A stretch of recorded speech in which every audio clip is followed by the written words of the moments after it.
मुख्यमंत्री पुष्कर सिंह धामी का बयान सामने आया। भू कानून उल्लंघन के खिलाफ कार्रवाई होगी। जिन परियोजनों के लिए जमीन खरीदते थे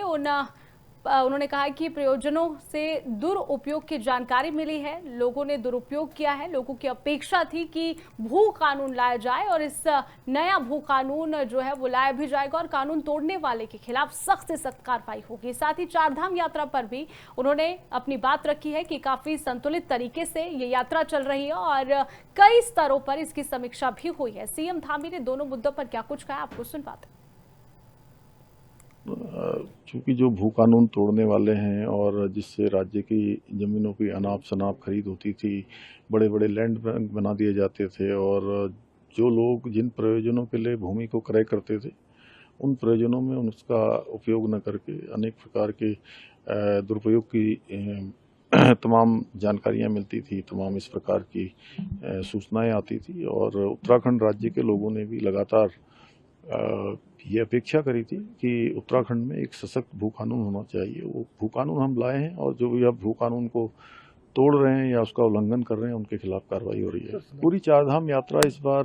काफ़ी संतुलित तरीके से चल रही है और हमने पहले से ही चूँकि लगातार इसकी समीक्षा की है, कई स्तर पर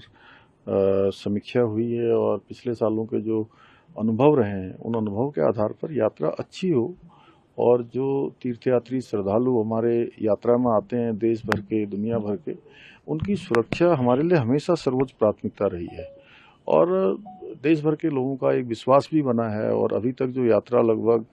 1 माह और 14 दिनों की यात्रा लगभग हो चुकी है और इसमें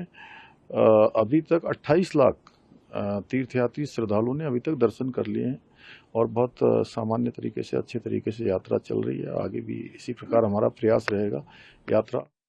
मुख्यमंत्री पुष्कर सिंह धामी का बयान सामने आया। भू कानून उल्लंघन के खिलाफ कार्रवाई होगी। जिन परियोजनों के लिए जमीन खरीदते थे उन्होंने कहा कि प्रयोजनों से दुरुपयोग की जानकारी मिली है, लोगों ने दुरुपयोग किया है। लोगों की अपेक्षा थी कि भू कानून लाया जाए और इस नया भू कानून जो है वो लाया भी जाएगा और कानून तोड़ने वाले के खिलाफ सख्त से सख्त कार्रवाई होगी। साथ ही चारधाम यात्रा पर भी उन्होंने अपनी बात रखी है कि काफी संतुलित तरीके से ये यात्रा चल रही है और कई स्तरों पर इसकी समीक्षा भी हुई है। सीएम धामी ने दोनों मुद्दों पर क्या कुछ कहा, आपको सुनवाते हैं। चूंकि जो भू कानून तोड़ने वाले हैं और जिससे राज्य की जमीनों की अनाप शनाप खरीद होती थी, बड़े बड़े लैंड बैंक बना दिए जाते थे और जो लोग जिन प्रयोजनों के लिए भूमि को क्रय करते थे उन प्रयोजनों में उसका उपयोग न करके अनेक प्रकार के दुरुपयोग की तमाम जानकारियां मिलती थी, तमाम इस प्रकार की सूचनाएं आती थी और उत्तराखंड राज्य के लोगों ने भी लगातार ये अपेक्षा करी थी कि उत्तराखंड में एक सशक्त भू कानून होना चाहिए। वो भू कानून हम लाए हैं और जो भी अब भू कानून को